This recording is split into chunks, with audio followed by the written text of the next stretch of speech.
Welcome to the Álvaro de Bazán review. I'm probably mispronouncing that. I'd like to apologize for that. This is a tier 10 Spanish destroyer, and you can get this ship for 38,000 coal, and until September 30th of 2022, it's also available for 34,950 doubloons. I did get access to this ship courtesy of Wargaming, but everything you see in this video, all my opinions are my own. Before we get started, if you find this video useful, I'd really appreciate it if you guys would like and subscribe. It really helps get this video out to more people, and it's a totally free way to support the channel. Thank you very much for watching as always, guys, and enjoy the review. As always, let's take a look at the consumables first. Not as interesting this time as the Sevastopol, but a standard damage control, a normal smoke screen, and a speed boost that is pretty standard as well. This is interesting, of course, because this ship reminds me a lot of the tier 10 Italian DD, which is full of gimmicks like sap and a fuel smoke and a ridiculous 25% speed boost. So it's almost a vanilla gimmickless version, but almost is the key word here, since the gimmick with this ship is a burst fire, the first time on a tier 10 ship. So you get a burst of 3 salvos extremely quickly and then have to go on a long reload. This is extremely powerful and is the primary way you're going to need to play this ship. In a situation like this where we're up against a Marceau and he's about to go behind an island, it's a perfect opportunity to get a huge burst salvo in. And that is this ship. That is what it's really, really good at, is those bursty engagements. Unfortunately though, it does have to give up something for this amazing burst salvo. And that comes in a lot of places, but most notably is DPM. Both the HE and the AP DPM are not very good compared to other tier 10s. So that's where I say you have to play around this burst fire. You need to take short engagements with other destroyers. You can't be taking prolonged fights because you just don't have the DPM to stand up against things like Marceau, Smollett, Vampire, Forrest Sherman, right? Like these ships will just melt you. It's not all bad, however. Even though this is a gunboat DD that lacks DPM, you do at least have some really good range.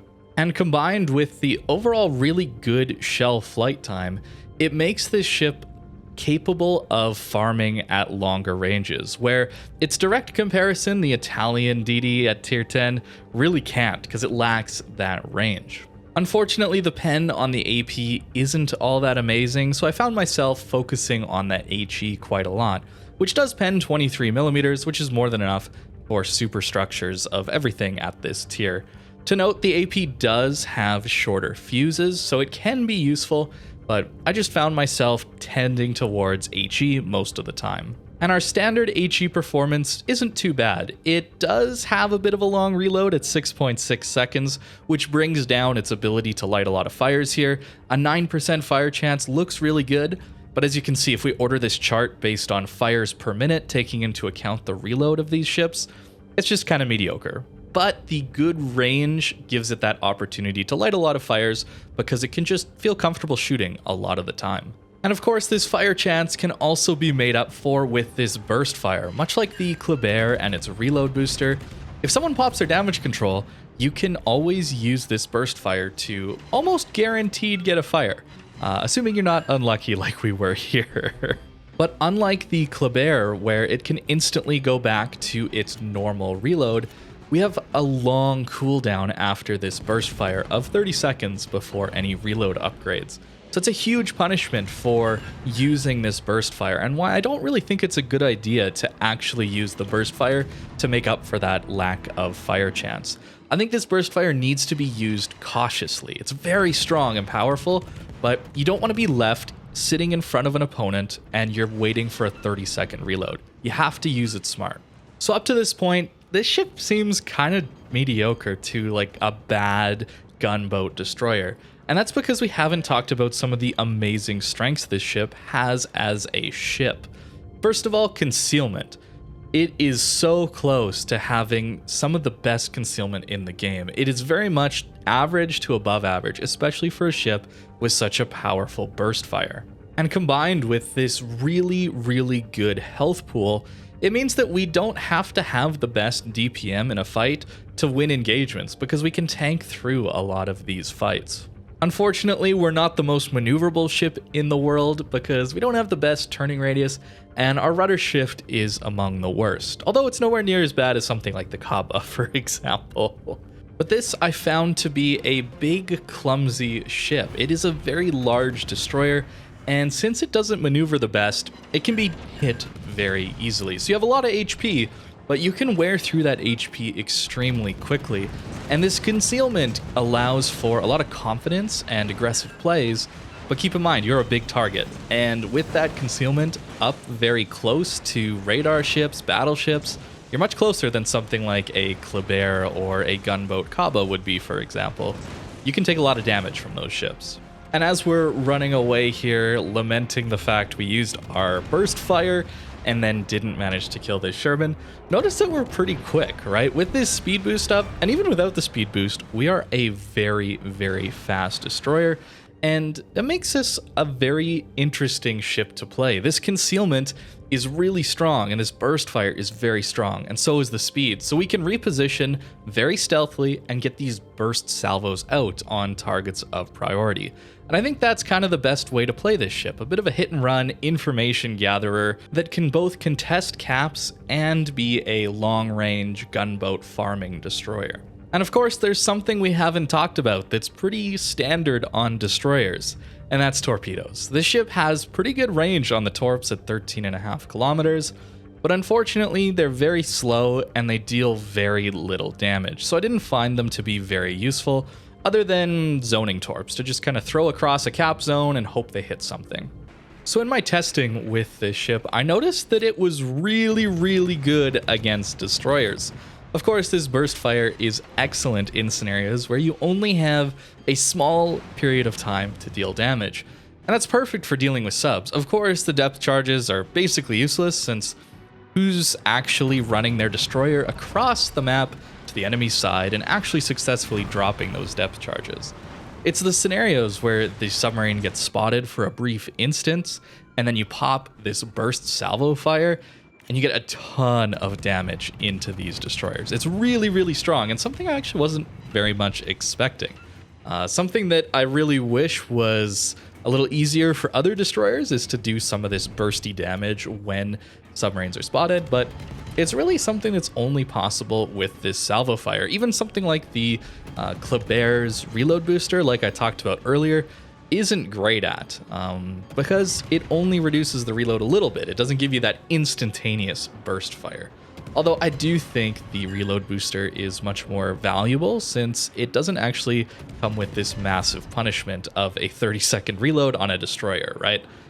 As we can see, the farming is not amazing, right? Like I talked about when it came to the DPM, it's not the best farmer, but the alpha damage is all right. And of course, it's an 8-gun destroyer, not a 6-gun or a 4-gun DD like we have seen. It's got a lot of guns, so the alpha is there if you're able to hit your shots. And of course, this burst fire is amazing for finishing off targets. I didn't do the best job, as we saw in some of these clips. It takes certainly a little bit to get used to, but it's very, very powerful. And I think that the best part about this ship is that it's got really good range and very good concealment. That makes it very comfortable to play in a lot of tier 10 games these days. There can be matches like this where the battleships are kiting to the back of the map, and we can be a pseudo light cruiser and impact the game that way. There can be games where there's just a ton of stealthy enemy destroyers, and we nearly have the concealment to compete with that. And I think that's going to be the best part, or one of the best reasons to get this ship. It's a good all-rounder. It's not really going to specialize in farming at range, it's not really going to specialize in cap control, but it can do both. And I think that's really, really important to point out, because a lot of the times when you're in that farming build Kleber or Kaaba with no concealment, it's so difficult to impact the game when there's no battleships to farm and suddenly you have to deal with all these capping, contesting DDs. And the same holds true for some of these torpedo or close range capping destroyers that don't have gun range, right? They just can't impact the game in these long range engagements. And that's where I think this ship is pretty strong. And the concealment also allows you to play this very close range second line DD. I've talked about this a little bit in the past when it comes to gunboat DDs, If you're in a Kleber or a Kaba or a Ragnar or something, and you have a friendly Shima or Gearing or something with good concealment with you, play right next to them. Play a kilometer or two behind them and be that gun supporting ship. But of course, with those ships, you got to play a little farther back. Whereas this one, with 6.2 kilometer detect with the full build, you're able to play almost right there with that concealment DD. And it's very powerful for dealing with capture zones like this, where we were dealing with an enemy Gearing and Kaba and submarine as well here, and a Des Moines with radar. And we were able to slowly push them away from the cap because I was just able to get in closer than those other supporting roles could get. As for the commander, I really do think a hybrid build is best here. We do want concealment, we definitely want survivability expert, maximizing this HP pool. Last stand's important because you're a big target. You're going to get your engine and rudder knocked out a lot, and so is preventative maintenance. Definitely want to go with Adrenaline Rush since it's just such a good skill. Aside from that, I was going with Fearless Brawler plus range. I really liked this ability to farm at range if I needed to, given the situation, while also having the Fearless Brawler upgrade that allowed me to a little bit better hold my own against some of those gunboat DDs at closer ranges. You could definitely go with Main Battery and AA Specialist instead, but I found that Fearless Brawler was nice for those opportunities where I'm just spotted at close range and I need to fight anyway. It's an extra 5% DPM. As far as the upgrades I'm using, again, going reload. We need to make up for that lack of DPM on a ship so reliant on its guns. Definitely want concealment, and I'm taking propulsion mod here since the ship doesn't have a hydro. I didn't quite mention that yet, but watch out for torpedoes. It's a big target that's a little clumsy. Torpedoes can hit you very easily, and it's nice to have the propulsion to get you going when you're at a little bit slower speeds, maybe in your smokescreen, for example. Aiming systems mod 1, since again, we need as much damage on target as possible. Engine room protection, again, pretty standard stuff here, I'd say. And another small benefit that this ship does have compared to some other destroyers at the tier is this turret specifically is actually 360 degrees. So your rear second turret, I guess, whatever this one is called specifically, is the 360 degree turret, which is nice, and it allows you to not take all of the turret traverse upgrades and still have a pretty reasonable time getting your guns on target. So should you get the Álvaro de Bazán? I think it's a pretty worthy pickup, although it's not going to be changing the meta at all. The nicest thing I found about this ship is just that it was comfortable to play in every match I played in it. It's very flexible and is basically a solid ship in almost every situation. Of course, 238,000 coal, 34,000 doubloons, that's a ton of doubloons. I'd say get it for coal, if anything. It's a unique ship, and it's one of the first Spanish ships we're getting into the game, which is actually a downside that I'll talk about in a little bit. But let's talk about the good first. Burst fire is awesome. It's very niche and you kind of have to play around it, but it's very, very strong. And if you know the right situations to put your ship into, one where you can duck behind an island right after using your burst fire, you're going to win a lot of DD engagements. The range is awesome, again, allowing for a lot of comfortable plays in a lot of matches. You can just default to farming some battleships if there's really nothing else to do. The large HP pool means you're going to survive quite a long time, even if the maneuverability isn't so amazing. Combined with the concealment, it's tough to take this ship down early on in some of these engagements, so it's a very decent cap contester, and combined with its speed, you can move around the map and impact a lot of the battle at close range and at long range. And a surprising one is it actually damages subs pretty well. I didn't see that one coming, but the burst fire is very useful in that situation. As for the bad, yeah, low DPM is tough to manage on a ship that is so focused on its guns because torpedoes just aren't very good either. It's a large target, and since the concealment allows you to get closer, it's a very big target to hit at those ranges for battleships and cruisers. No hydro means a clumsy ship like this that's playing close and trying to get in and fight destroyers means you gotta be careful and not take some of those torpedoes.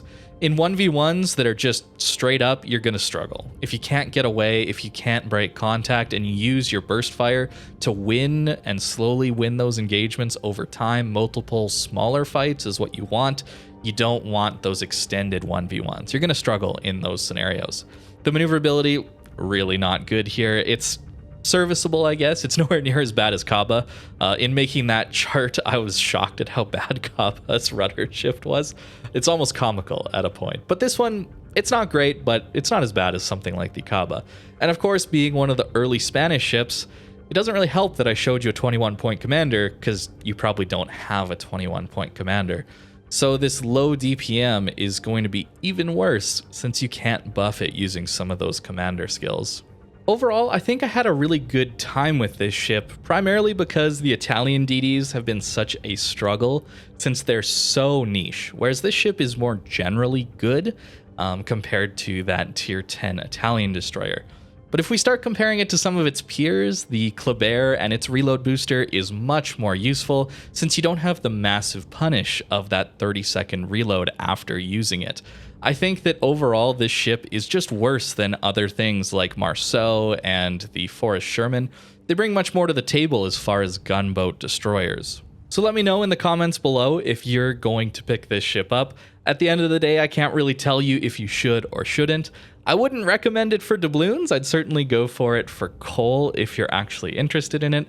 For me personally though, I think there's just better ships for coal available, and with it being an early Spanish ship, it's also hard to recommend since you won't have a high level commander to make up for some of the major weaknesses that this ship has. Although that might be a positive thing, because it allows you to start grinding out a Spanish commander when Wargaming add more Spanish ships to the game. So that's the review. Thank you very much for watching. If you feel like I earned a subscription and a like, again, I'd really appreciate it. It helps get these videos more traction, and they take a lot of work to make, so it makes me feel a little better, and it's a totally free way for you to support the channel. Regardless, thank you very much for watching to the end of this video, and I hope you have a great rest of your day.